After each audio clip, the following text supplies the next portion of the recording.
I'm playing. Y'all can hear me, right? Yep. Yes. So, I think you kind of proved my point with this whole presentation. I appreciate you.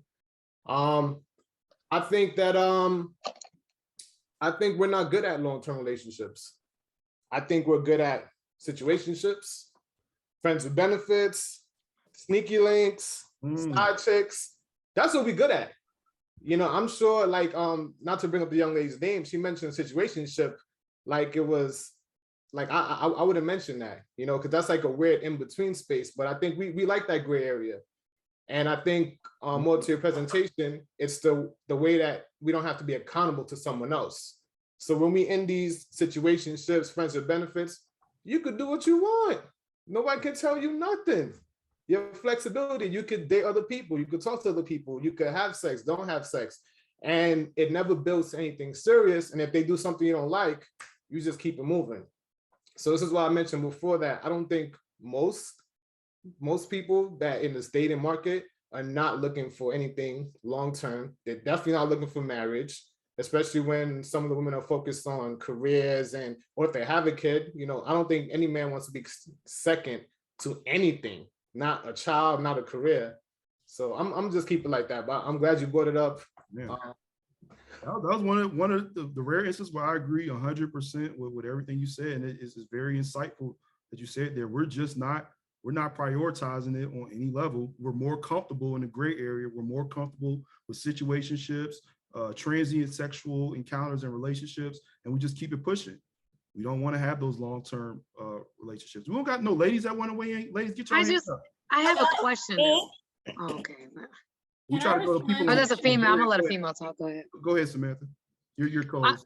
I think for Jay, I think it's interesting. So do you feel like even women prefer gray areas, or do you think because men can play in the gray area longer, we're now in a society where I feel like because of how things are, men are it's like a buyer's market. It's like y'all are the ones who have more or seemingly have more options.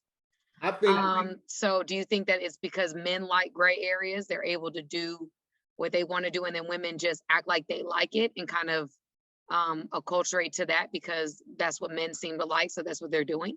Or do you feel like one, it takes two to tango. So there has to be someone with sneaky linking with. There has to be someone that's being the side chick. So I'm not going to put this all on men. I believe that women are mimicking men as, oh, he can do it, I can do it too. You could have side chicks, you could have a roster, I want a roster too. You want to go get your education, I want to get my education too. And I could wait long to get married, except that's the difference. Our clock is different. I could be like George Clooney. I think he had his first kid like 50 something. I could wait a long time in you, and a 50-year-old male on the dating market is higher than a 50-year-old female on the dating market. Let's just be clear. And I think that's where people forget that we are not equal. We are not the same. So you mimicking a man, I think, is more detrimental than a man just doing what he's doing. I agree with that, Jay. I do agree with that. All right. Go ahead, Tisha, you're up. So yeah, I'm just gonna go backwards a little bit here to Jay, in reference to being in that gray area of a situationship. Thank you for your commentary. I do appreciate that. Although for me, just speaking of me, I'm not necessarily comfortable in a situationship. I went from saying it was a relationship to being in a situationship because I was confused by his wants and his needs.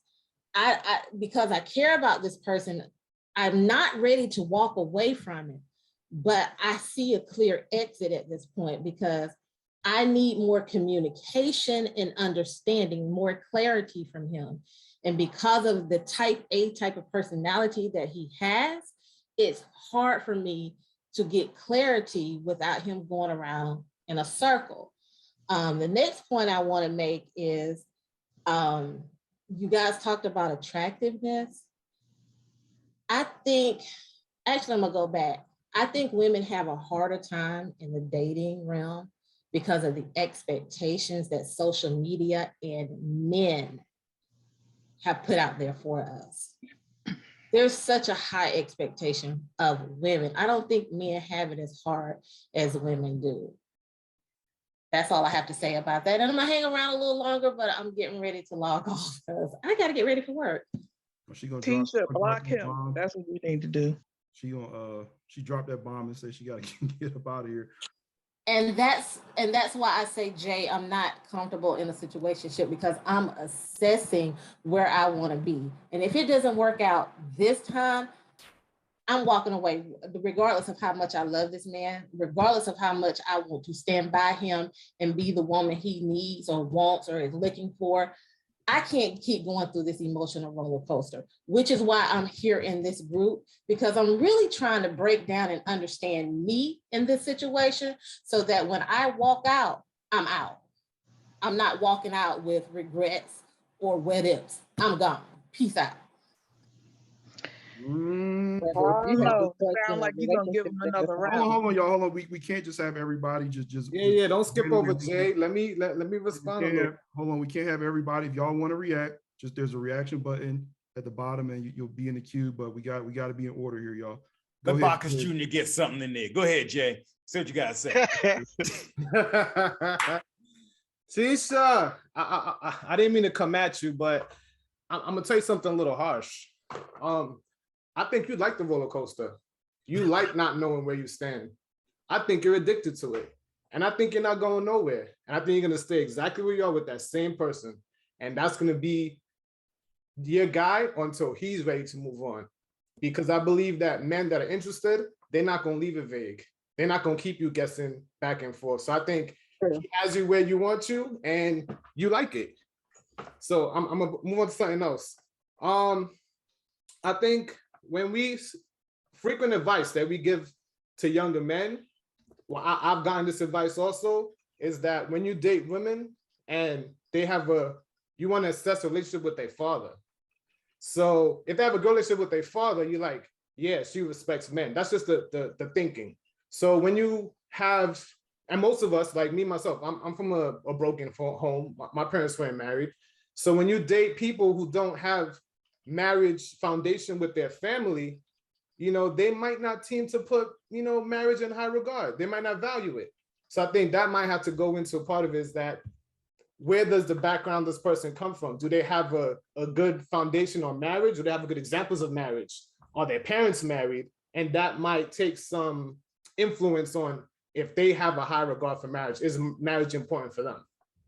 There you go. I don't want us to dive too deep on Tisha. I think she just said it off the cuff. She seemed a little nervous, and sometimes when you're nervous, you just let stuff go out. But we're not going to dive really deep on Tisha. But I do kind of agree a lot of what Jay's sentiments. I can't say whether or not you like it, but people treat you how you allow yourself to be treated. And I don't know how long you say. I think you said you've been in that situation for a matter of years. So definitely just something to think about. But let's not dive deep on Tisha, y'all, because I think she was, this is a safe space for everybody, but we're not gonna dive deep on it. We're gonna go Carlos, then Naomi, and then Ken. And then I think that Ken will probably close out.